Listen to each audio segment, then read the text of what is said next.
Hello po mga katambay! Si Kamanong pong muli, magkukomento po sa inyo dito po sa Tambayang Makabayan.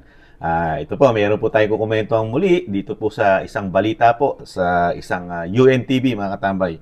Ito pong sinasabing sinasabi ng NEDA na babawasan po ang taripa lalo po ang mga imported rice mga katambay. Ito po itinutulan po ng kapatid po ng ating presidente na si Senadora Amy Marcos mga katambay. Kung bakit, alamin po natin at komentuhan natin mga katambay. Umpisahan na po natin. Pakinggan po natin. Tinutulan ni Presidential Sister Senator Amy Marcos ang bawas taripa sa imported na bigas, mais at karning baboy na inaprubahan ng NEDA Board kahapon June 4. Sa isang pahayag, sinabi ni Senator Marcos na hindi niya masisikmura ang tinapyasang taripa dahil sa hindi magandang epekto nito sa mga lokal na magsasaka.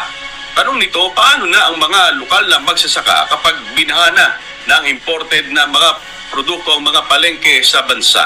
Nauna nang naghayag ng maigpit na pagtutol sa bawas taripa sa imported na bigas ang ilang farmers group. Ayon sa Federation of Free Farmers, sa abot sa 33 billion pesos ang tinatayang malulugi sa mga lokal na magsasaka kapag binawasan pa ang sinisingil na taripa sa imported rice.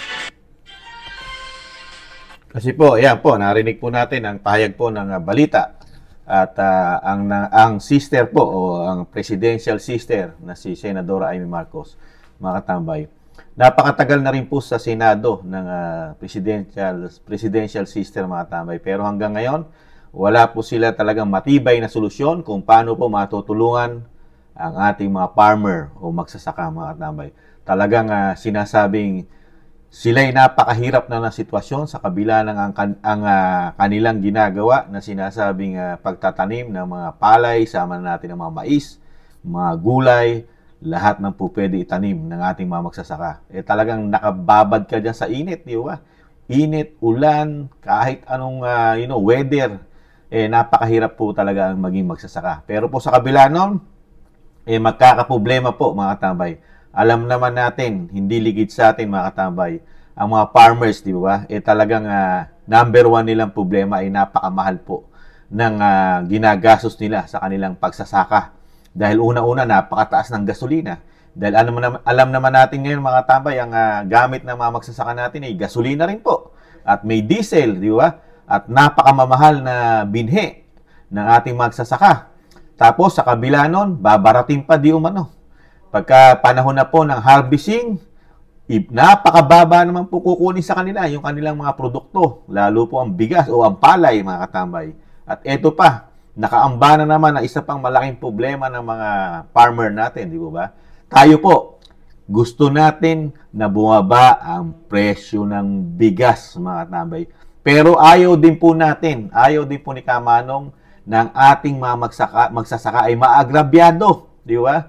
Dahil sa kanila nanggagaling, sa dugot pawis nila nanggagaling, ang ating kinakain araw-araw. Lalo-lalo na ang bigas, mga katambay, di po ba? Pero sa kabila nun, talagang pinipilit po ng ating administrasyon yung talagang di bale, di umano, maapektuhan ang mga magsasaka para lang sabihin na talagang yung pangako, lalo po ng mga nakaraang balita, di po, nangako po ang ating Pangulo at ang ating Speaker, di umano, na pipilitin nilang ibaba ang bigas sa halagang 29, mga katambay. Meron po silang target ang ating pamahalaan di umano na 29 pesos. Kung hindi po nagkakamali si Kamanong, sa susunod na buwan na po yun mga katambay. Ang target hanggang Agosto, ang target na presyo 29 pesos di umano mga katambay. Pero sa kabila nun, talagang nakikita ni Kamanong papapasukin o tatanggalan ng taripa ang imported rice. Siyempre po, babagsak po ang presyo niyan sa merkado mga katambay, di ba? Dahil yan po ang magiging sinasabing solusyon ng ating bagong Pilipinas na talagang dadagsa ang imported rice at bababa ang presyo. Ang tanong, ano naman po kaya ang tulong na gagawin natin sa ating mga magsasaka na talagang hirap na hirap kumita? Ilalaban mo yung presyo ng ating bigas na sa laki ng gastos ng farmer? Lalaban po ba ang mga farmer sa laki ng puhunan nila? Ibabagsak ang presyo na kagaya ng mga imported rice, mga tambay? Nagtatanong lang po si Kamanong. Pero sa atin po, tayo po tayo may kinabang na boba ang bigas. Pero meron naman tayong kababayan na malulugi na, nababaon pa sa utang, pero wala naman solusyon ng gobyerno dito sa nakaamba na malaking problema ng ating farmer. Mga tambay, sana lang po, kung dadagsa ang sinasabi imported rice sa atin at bababa ang presyo ng bigas, sana meron din po solusyon ng gobyerno para dito naman sa maapektuhan nating mga local farmers, mga tambay. Dahil unang-una silang magkakaproblema riyan. Pagka bumaba ang presyo ng bigas, lalo kung mga nanggagaling sa ibang bansa, tapos yung ating local na bigas, talagang sinasabing napakalaki ng, nagiging puhunan ng bawat magsasaka sa ating bayan. Sana lang, mga katambay, sana lang bigyan ng magandang solusyon at nang hindi matalo, hindi malugi ang ating mga farmers. Kasi kung malulugi po yan, baka mawalan na po tayo ng farmers sa ating bansa, mga katambay. Dahil sino lang po makikinabang na kanilang dugot pawis na talagang sila'y nagbubungkal ng lupa para lang meron tayong makain sa hapagkainan. Ang makikinabang lang, mga negosyante, mga katambay. Negosyante na sitting pretty lang po sa kanilang mga opisina, naka-aircon, naghihintay lang po ng dating kung kailan na-harvest ng ating mga magsasaka. Di ba? Sana magkaroon din po ng tugon kung ito po ay magiging epektibo na talagang yung desisyon o yung plano ng NEDA talagang aprubahan na talagang yung taripa na sinasabi po na magbibigay ng napakababang presyo rin ng bigas sa Pilipinas. Sana po maisip din nila yung magkakaroon po ng epekto para naman doon sa ating farmers, mga katambay. Ano po sa tingin niyo, mga katambay? Dito po sa sinalag o sinasabi ni Senadora Amy Marcos, mga katambay. Alam naman po natin na tatakbo po muli ng ating Senadora Amy Marcos, mga katambay. Kaya po madalas na po natin siyang makikita at nakikita rin niya. At nakita natin, nagsasalita po ngayon about sa problema ng ating bansa. Sa kabila na ang kanyang kapatid ay Pangulo ng Pilipinas, mga katambay. Ano po kaya ang maasahan natin kay Senadora Amy Marcos?